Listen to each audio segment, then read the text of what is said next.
This keeps getting copyright claimed, and Netflix is being such jerks about it, they're blocking it from being viewed by anyone. Which is quite ironic considering they made this entire movie with Kellogg's products and brands without Kellogg's permission. But that means it's time for this sign to come back. This video is a critique and review and is therefore fair use. Stop abusing YouTube's copyright claim system. The version I wanted to upload is free on my Patreon, link in the description below. Let's get this started. Unfrosted is a story about the creation of Pop-Tarts. It's filled with ridiculous plot points, unfunny jokes, annoying characters, and is just painful to watch. Alright, let's get through this piece of shit.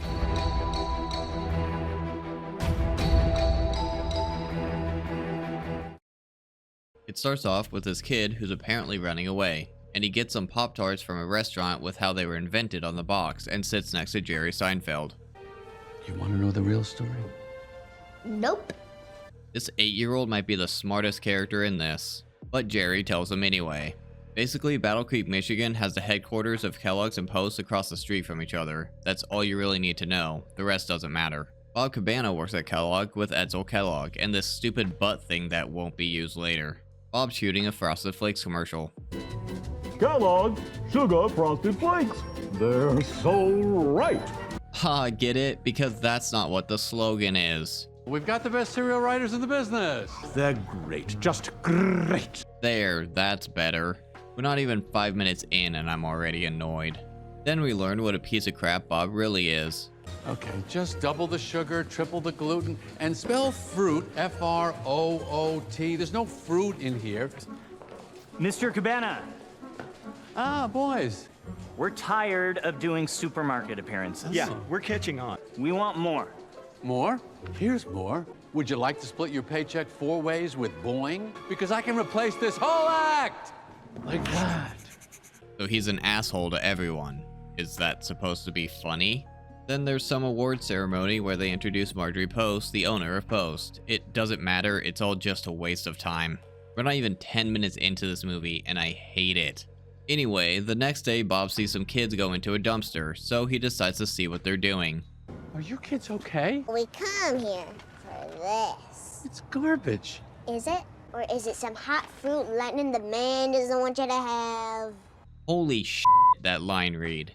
This kid talks like this the entire time, and I can't figure out if it's because she's a child actor with no acting experience or if Jerry Seinfeld seriously told her to talk like this. Then Bob eats this literal garbage and is like, "This is the best thing ever," and freaks out. Turns out Bob had this idea some time ago and I guess Post stole it. So Bob goes to get some lady named Stan who works at NASA researching food for the trip to the moon or something. It doesn't matter, just fuck this movie. Alright. It's got a certain tang. Ooh, that's a good name. Get it? Because it's Tang. Screw you. Then this dumbass quits her job at NASA to work at a cereal company.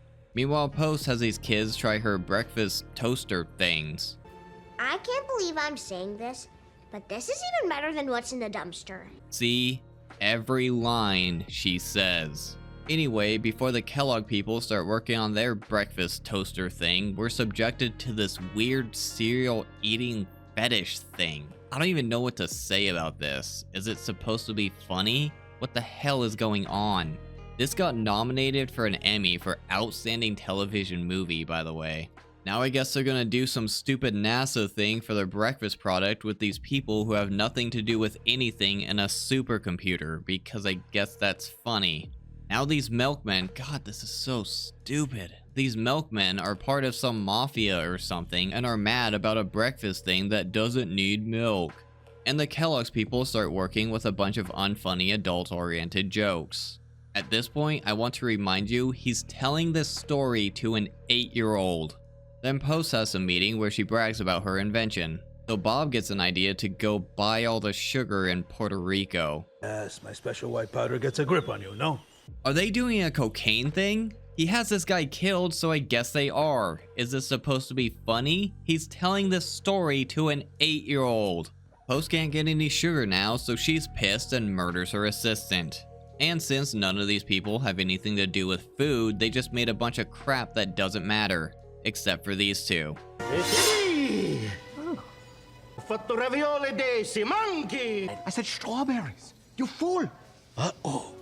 SpaghettiOs. Shut the hell up. Then these kids are back in the dumpster. Oh yeah, look at this. What is that? It's stale Rice Krispies and melted marshmallows. It's a treat. I get it because I hate this movie. Which gives Bob this idea. Oh my god, we're only halfway through this. This got nominated for an Outstanding Television Movie Emmy. So now they're all drinking and partying. What a lovely story for an 8-year-old. Now I guess Post is going to Russia to get her cocaine, I mean sugar. Meanwhile, Bob gets kidnapped by the Milk Mafia and meets their leader. Milkman is pissed that Bob is trying to make some breakfast thing that doesn't need milk, so as punishment he puts him in a barn full of cows, because I guess cow farts are funny? Is Jerry Seinfeld 5? I hate this movie so much. Bob is traumatized now, so Stan and Kellogg go to visit him. Our first payment to El Sucre was late, and somehow he gave me diabetes. Because having diabetes is so funny. Now I guess this breakfast thing has become so f***ing important that the President of the United States wants to talk to them. But I guess f*** Post, who already has their breakfast thing done. Can I change? There's no time! Seriously, what was that? What the hell are you wearing? It was all they had for me. It was Taft's. There's a half-eaten Baby Ruth in the pocket. Get it? Because Taft was fat. This movie is like torture. What are you guys, 5 years old? I think this movie was written by 5-year-olds.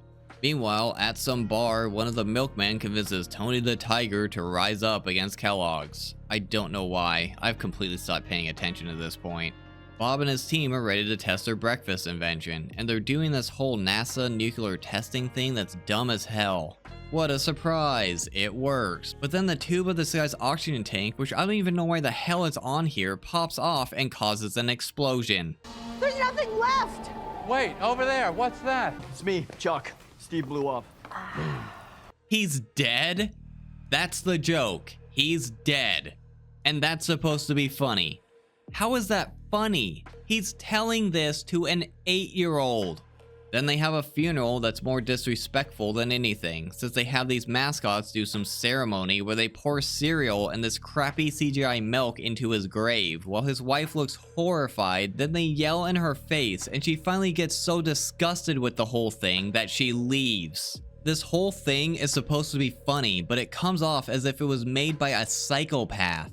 Like, oh, we're ready for testing. Look, it's a NASA thing. That's kind of funny. Oh, something went wrong and he blew up. How funny is that? We thought this was him, but it's someone else because he's dead. That's funny, guys. Now we're having a funeral with mascots while his widow looks confused. How funny. Now we're desecrating his grave. So funny. Look, the box even says funeral size. What a funny label. Now these three are yelling in his wife's face, and she's so distraught that she leaves. She just doesn't get it. What a bitch. Isn't this funny, guys? No, it's not. Shut the fuck up.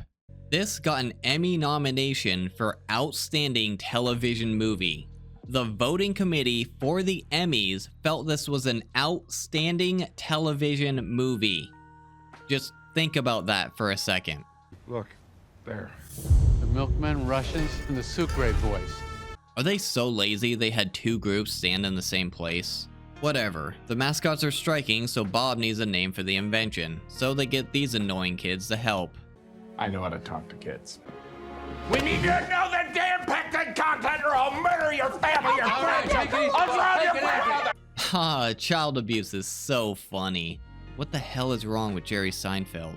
Then this kid gets his necklace stuck in this thing from earlier, which gives him the name for the invention. You've got your name right there. Trap Pop. Get it? Because it's Pop-Tarts backwards for something later. F you, movie. So they create this commercial, and that's not how film works. This is supposed to be on film. Film is not a digital thing that gets de-resolution to make it look old. Jerry Seinfeld is old as shit. He should know how film works. God, I feel like I'm losing my mind with this movie. Then, just to be a dick, Kellogg fires all the mascots. So, all the mascots gather to protest, although I'm pretty sure half of these are just furries. And good God.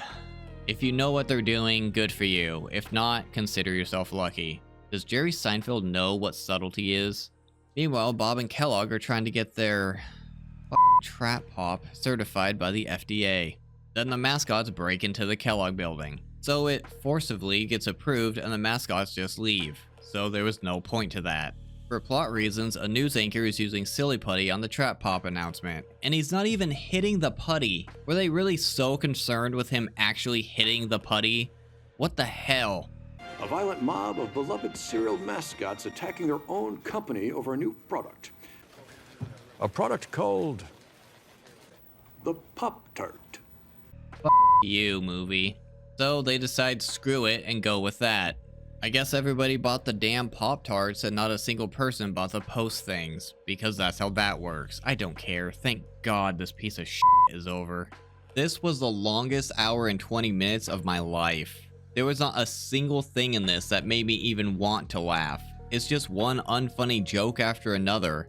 I'd be watching it and think it's gotta be almost over, and then I'd look at the clock and be like, crap, only 5 minutes has gone by. This easily could have just been like a 20-minute short or something. Apparently, this was a product of 20 years of Jerry Seinfeld working on a bit. I've never seen Seinfeld, but now I'm imagining it's 173 episodes of this crap. Just unfunny jokes and random bullcrap. I'm absolutely sure the Emmys committee didn't even watch it and only nominated it for Outstanding Television Movie because it's Jerry Seinfeld and nothing can convince me otherwise. Also, this movie used Kellogg's mascots and products without Kellogg's permission, which makes it quite ironic that Netflix automatically copyright claims videos that have as little as 6 seconds of a clip from this movie in it. The acting is atrocious. Jerry Seinfeld is terrible as Bob Cabana. He does this voice thing when he's trying to be funny, but I just find it annoying. Amy Schumer is awful as Marjorie Post. I feel like she's trying to sound like a villain, like she's evil or something, but it's just not believable. Jim Gaffigan is probably the best in this as Edsel Kellogg. He at least sounds believable in the role, and he does his best with the script he was given. This movie doesn't even have good visual effects. Like the CGI milk they're pouring into that one guy's grave looks terrible. It would have been better off using real milk just for the visual. Or that stupid ravioli thing that came to life that I completely skipped looks just awful. This movie was a complete waste of time, and honestly not worth the headache of fighting the copyright claims. The Emmys committee should be embarrassed that they nominated it for Outstanding Television Movie, because God knows Jerry Seinfeld isn't. If you want to see an uncensored version of this video, or any of my other videos, check out my Patreon. If not, I appreciate you watching my video here too. Don't forget to do the YouTube stuff, and thanks for watching.